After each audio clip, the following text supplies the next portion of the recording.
Watu wengi sana wanaishi maisha yao wakingoja siku yao ifike.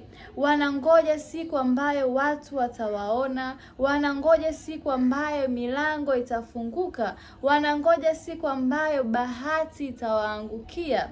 Lakini ukweli ni huu, bahati ni kama upepo, huwezi kuizuia na wala hauwezi kutegemea ikupeleke unapotaka kwenda. Leo tutazungumzia tofauti kati ya mtu anayetegemea luck na mtu anayejenga skill.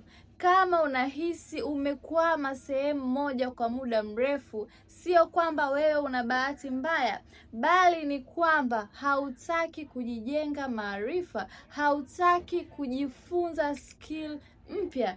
Nipe dakika zako chache ambazo zina uwezo wa kubadilisha maisha yako kwa kiasi fulani. Kwa nini tunapenda kuamini kwenye bahati? Ni kwa sababu haina majukumu. Ukisema fulani amepata connection au amepata bahati ya kitu fulani, unajipa ruhusa ya kubaki kitandani na kujifariji kwamba siku yangu bado, siku yangu itafika hivi karibuni na mimi naweza nikapata bahati hiyo. Lakini bahati ni tukio, huku skill ni mchakato. Tukio linaweza lisijirudie tena, lakini skill itakuwa na wewe milele. Tatizo la kutegemea bahati ni kuishi kwa uoga, kwa sababu unajua hauna uwezo. Hata hicho ulichokuwa nacho kikiondoka, huwezi kupata kingine. Lakini skill, unaishi vile unavyotaka kwa sababu unajua maarifa yapo kichwani mwako. Kuna kitu kinaitwa asymmetric return na watu wengi hawajui. Hii inamaanisha ukijifunza ujuzi mmoja leo, huo ujuzi unaweza kukulipa kwa miaka 20 ijayo.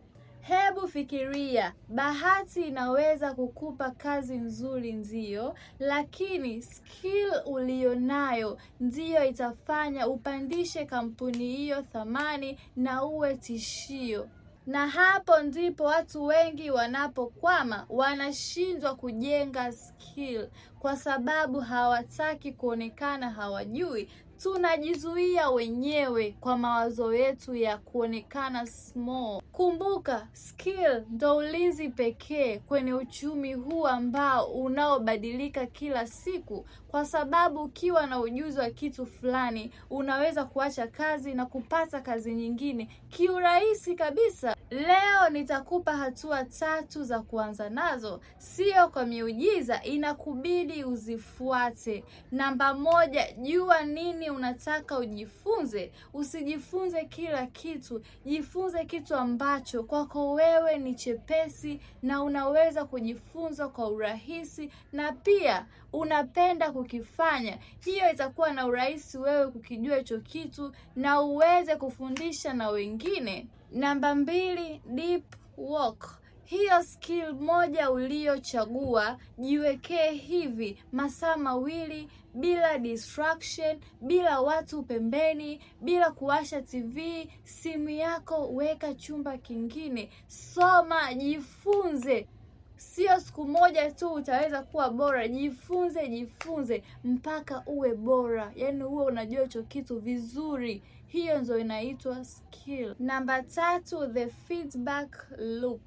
Usiogope kukosea, jiwekee hivi, kila unachojifunza kesho yake unakiongea vizuri. Yaani jifunze, hata kama unaona kabisa kuna kitu hapa nimekosea, jiulize ni kitu gani hapa nimekosea, inabidi next time niwe bora. Huko ndo kujifunza, kwa sababu luck inahitaji uwe perfect mara moja, lakini skill ni kitu cha kujifunza, kukosea, kurudia bila kuchoka. Hapo ndo unakuwa bora. Usiogope kukosea. Na hii ndiyo siri ya watu waliofanikiwa. Skill inavuta bahati, na pale fursa inapokutana na maandalizi, watu ndo wanaita bahati, lakini hawajui mtu alishajijenga tayari. Ukijifunza kuongea au kujua kitu fulani vizuri, utakuwa unaona milango ya opportunity inafunguka kila sehemu.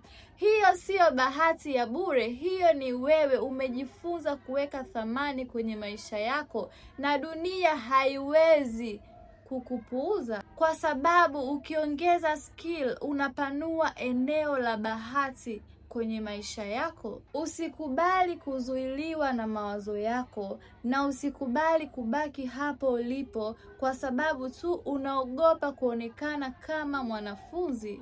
Dunia haina deni na wewe, na bahati inaweza isije kabisa, lakini ukikaa na ukasema sitategemea tena bahati, nitaanza kutegemea uwezo wangu wa mikono yangu na akili yangu, hapo ndo kila kitu kitaanza kubadilika. Utaanza kuishi kwa uhuru. Swali langu mimi kwako leo ni skill gani unajua ukifanya vizuri kwa miezi 6 maisha yako hayatabaki kuwa the same? Iandike kwenye comments bila kuogopa. I love you guys. Thank you for watching.